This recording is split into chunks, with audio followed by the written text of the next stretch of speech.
Hi guys, good morning. Welcome back to my channel. And guys, i-update ko kayo sa aking plants ngayon guys na nagka-damage kasi inayos yung bubong namin kasi sira na. Tapos na dagdagan na ng yero. Ayan na siya guys. Kawawa yung mga plants ko guys. Ito guys oh, kawawa. Nasugatan pa dito tapos yung mga dahon niya natanggal. Ang laki pa naman ito guys. Sayang. Di kasi ng kapatid ko guys. Di kasi niya nakita. Ayan. Nagka-damage tuloy. Si Bill Baker. Bill Baker ba to? Ano bang tawag dito? Basta guys, nakalimutan ko na ID nito guys. Tsaka ito si ating si Pretty and Pink. Tignan nyo guys. Nadaganan din to guys. Ang daming damage. Kawawa talaga yung plants ko guys. Kasi hindi ko nakita. Kasi naka-duty kasi ako noon. Tapos ito din. Tignan nyo. Nagkasugat-sugat din ang ating baby na purple delight. Tignan nyo guys. Oh, yung mga green. Yan. Nadaganan din yan.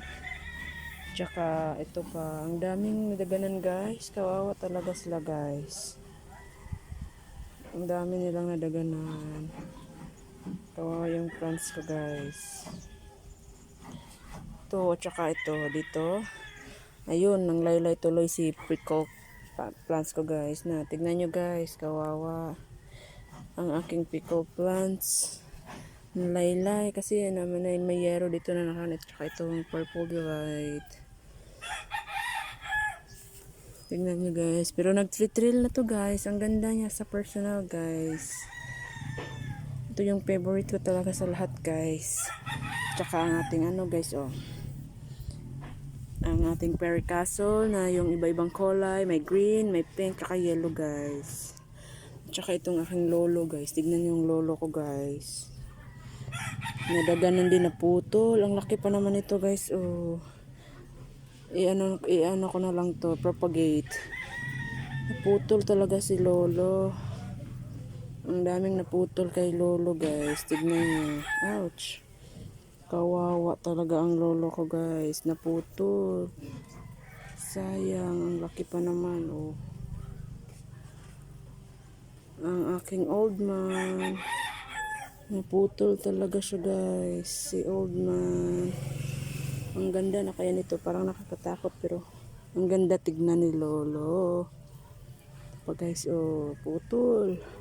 Propagate ko na lang yan guys ha. Tsaka dito din. Dito sa bandang to guys. Wala siyang damage. Ito lang konti oh. Yung ito. Kay Purple Delight. Dito na part lang siya may damage.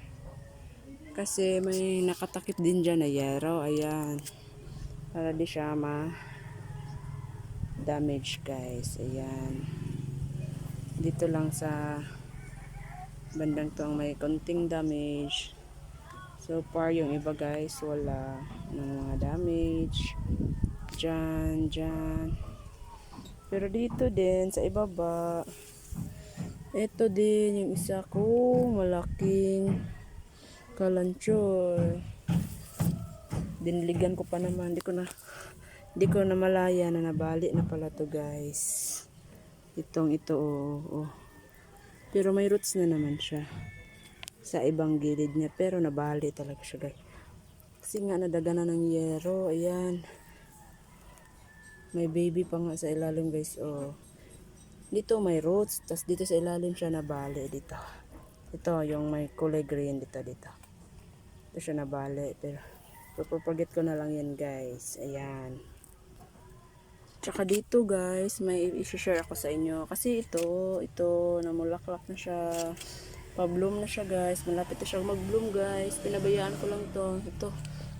Kasi pamili pala to ng ng bang tawag? Kalanchoy siguro. Nagre-red tips na din siya guys oh. Rain and shine na to guys. Akala ko kasi hindi siya namumulaklak. So, succulent pala to guys. Tapos, ito kasi yung noon, ito yung pag may sugatan ka, ito yung gamit namin ginagamot. Yung may hubag, ano ba sa Tagalog yung may hubag? Parang, ano ba? Yung may burot, ano ba tawag doon? Basta, tapos ipapatong mo yan. Dinidikdik yan, tapos ipapatong. Lagay mo sa sa may, na part, hubag. Tapos, gamot yan guys. Tapos lumalabas na yung nana niya guys. Pasintabi lang po sa kumakain guys ha. Ayan, nag-bloom na siya guys. So, yun lang pala ang update ko sa aking mga plants guys. Sana guys, maayos ko na din to ng madali. Thank you guys. Thank you for watching. Yun lang ang update sa aking mga plants guys ha. Thank you.